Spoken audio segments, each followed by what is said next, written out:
આજે ભગવાન વિશ્વકર્મા જયંતિ છે ત્યારે આજરોજ ઠેર ઠેર વિશ્વકર્મા જયંતિની ઉજવણી કરવામાં આવી રહી છે। ત્યારે વડોદરા શહેરના કિશનવાડી વિસ્તારમાં આવેલ મંદિર ખાતે વિશ્વકર્મા જયંતિની ધામધૂમથી ઉજવણી કરવામાં આવી છે।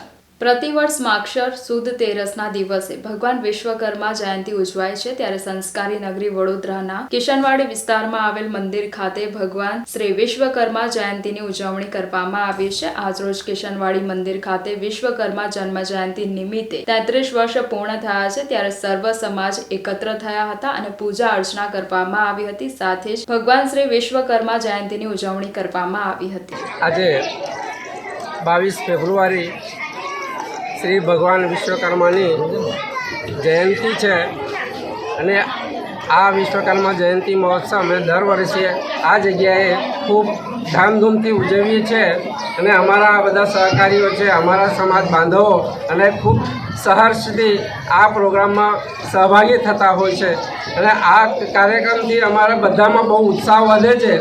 આવી રીતે અમે દર વર્ષે આગળ પણ કરીશું અને આ બધા સદભાવનાથી અમારા સમાજના કાર્ય પણ કરીએ છીએ અને દરેક વ્યક્તિને એ પ્રમાણે પ્રધાનમંત્રીએ જે અમારા શ્રી વિશ્વકર્મા યોજના ચાલુ કરી છે એનો પણ કેમ્પ આપણે આ જગ્યા લગાવેલું છે આ વર્ષે અને બધા અમારા જે ઉમેદવારો છે, અમારા જે સુતાર સમાજના બાંધવો છે એમણે આ પ્રોગ્રામમાં બધા ફોર્મ ભરીને અને सहभागी थया छे अने ए आपणा भविष्य माटे बहुत सारूं छे। अमारा प्रधानमंत्री आवा नवा नवा प्रोग्राम लावता होय छे अने एमने बधो आ नाना मोटा समाजनो बहु ख्याल आपे छे एटले एमना पण अमे बहु आभार मानीए छे अने आ बधा अमारा बंधुओना आभारथी आ बधुं चाले छे।